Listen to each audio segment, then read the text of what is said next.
Hi, everyone. My name is Mia Zambarano. I am a licensed mental health therapist and performance consultant. I work with highly competitive, highly driven athletes, business professionals, entrepreneurs, and anyone really who's just wanting to show up better to life and get the most out of what they're doing. So, today, my topic is self care. I feel like it is a word that is thrown around so much and is very little explored the way it should be. So, especially this time of year, it's again a word that we're constantly hearing. Make sure you're attending to your self care. Make sure you're doing your self care.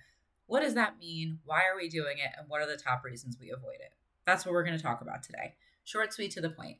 The top reasons we tend to avoid it is one, because we don't understand what it really means and how to do it, and we don't feel like we have time for it. Right? There's this kind of myth that like we tell ourselves, I don't have time for it. There's not enough hours in the day. It's not important enough. And what I find in my work with professionals, even the most successful athletes, business professionals, what have you, especially parents, right, is the more stressed we are, the less we do the self care. And that ends up creating burnout, just emotional vulnerability, all these things that actually significantly hinder how we're showing up to things, how productive we are, and how we go about our day, our time, and our interactions with others. So, especially on the holiday season, this is so important because we are constantly being worn thin. We are being asked to do more. We are asked to perform higher in our jobs, in every other area of life, in our relationships. We're asking ourselves to meet really high expectations. We're socially being run really thin. We're traveling. So, this is so important. Those are some of the reasons why we avoid it. Now, let's talk about what self care really is, right? I feel like we think self care, we hear it and we think of a spa day and a massage. And listen, I'm not saying it can't be that, but it isn't necessarily that, right? Self care at its most basic meaning is the way in which we attend to our own needs and our own care, right? Self care, like quite literally. Now, where you guys know me at this point, I'm also looking at the quality of. So, where you're asking more, you're wanting to do more, do better, it's not just doing the thing, it's the quality in which you do it. So, I define self care as the quality in which we attend to our own needs and our own care, right? So if you're looking at that from the most productive perspective, you need to start from the bottom up. And when I say the bottom up, I mean that foundation, right? What's the quality in which you're attending to your nutrition, your sleep, your basic hygiene, your routine, your safety and security, your boundaries, right?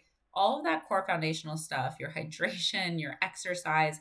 And again, first things that tend to go when we're the most stressed. Now, you can't sacrifice these things. This type of self care is not optional. And the reason I say that, and I know it's a bold statement, but if you forego those things, your brain is not going to prioritize anything else. Our brain is very smart and it's based on survival. So if it's perceiving that it's not getting what it needs, it's not going to give you permission to do or focus on anything else, at least to the extent that you want it to, right? We all joke about being hangry or so tired that we just can't function. There's a reason for that. Your brain is literally saying, like, hey, until you do this for me, I can't do this for you because this is just part of what my needs are, right? It's focusing on you functioning as a machine, essentially. And we're all human, so you can't really escape that. So I want you guys to acknowledge that, to be able to do these higher ticket items, to be able to focus, to be able to not have stomach issues as bad, to be able to think clearly, to be able to participate, to not be irritable, to have better quality interactions, to be able to show up for your kids, your employees, your boss, your team. You need to be doing these things. It's a non-negotiable. The good news is you probably already are doing a lot of these things because again they're a necessity. You just might want to look at the quality in which you're doing them or reassess, like, is this actually working for me? That's the foundation of self care.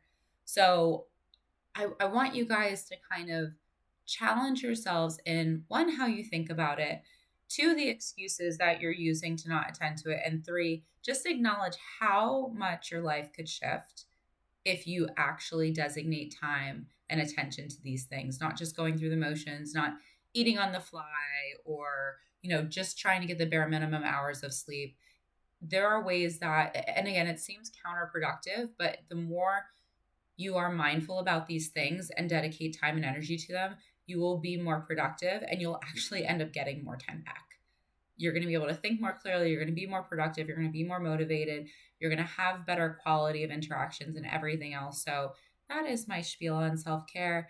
Please take the time to do it. If you have any questions, love to hear your comments and follow, subscribe for more.